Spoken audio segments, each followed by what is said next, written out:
Vengeance, Ades Marie, alongside you, Double DY, a rude boy, mash it up. Tot ce-a fost în viața mea odată voi lăsa uitării toată.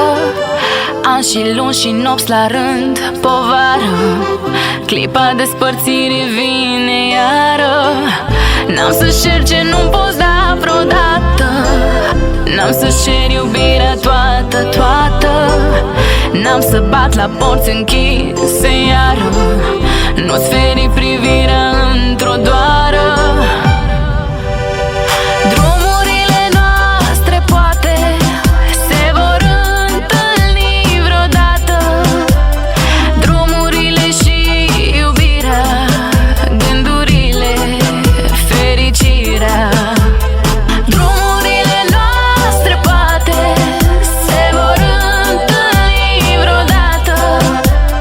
Drumurile și iubirea, gândurile, fericirea.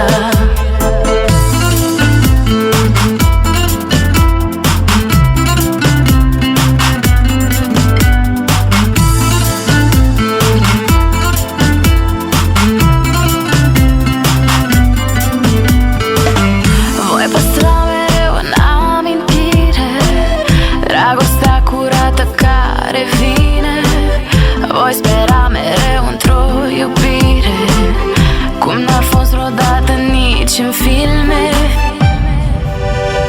Drumurile noastre poate se vor întâlni vreodată.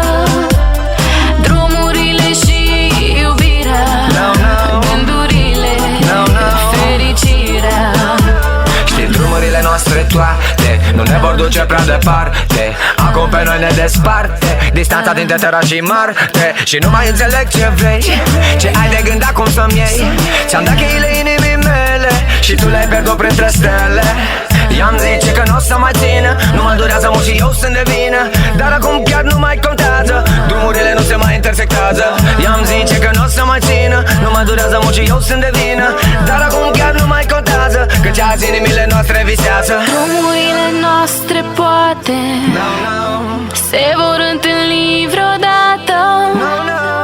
Drumurile și iubirea, gândurile, fericirea.